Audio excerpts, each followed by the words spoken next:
Well, it's not every day that a Christian book that contains a lot of scripture instantly hits the New York Times bestseller list, but that's exactly what's happened with John Burke's new book, Imagine Heaven. And we're so excited that you're able to spend the month with us here at Huntley Street. So often, John, even for Christians, we tend to think, okay, the worst thing that can happen is death. And then we think about Easter and we think, so Christ has, conquered death. And we believe that. Yeah. And yet, you tell the story of dozens and dozens of people, 1,000 actually you studied, who died, heart attacks, but car accidents, like fires, being drowned. Yeah. Gruesome stuff you don't Gruesome want to stuff, right? but really in their accounts, they don't really talk about the pain of death. Is it the worst thing that can happen, or what happened to the people who died? Yeah, in Imagine Heaven, I tell the story of Dr. Mary Neal, who is she's an orthopedic surgeon in Wyoming. She was kayaking, and her kayak got lodged 10 feet under a waterfall. It got stuck between boulders, and she was pinned there. And her greatest fear was drowning.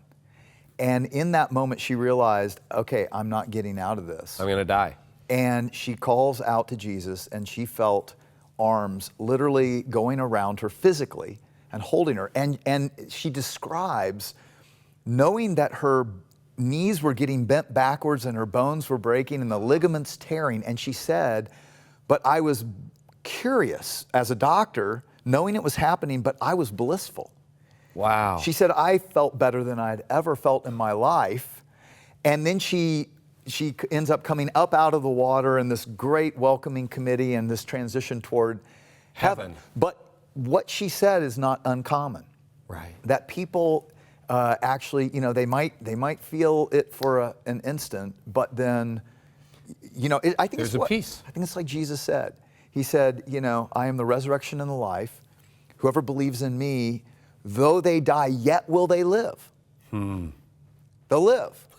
And so I do think that is, that's what Easter was really about, right? Absolutely. He's overcome death, and that we don't need to fear it anymore. Well, this is a fascinating account of over 1,000 near-death experiences and scripture. Really, I don't know what percentage, but there's got to be 10, 15, 20% of this book is just scripture.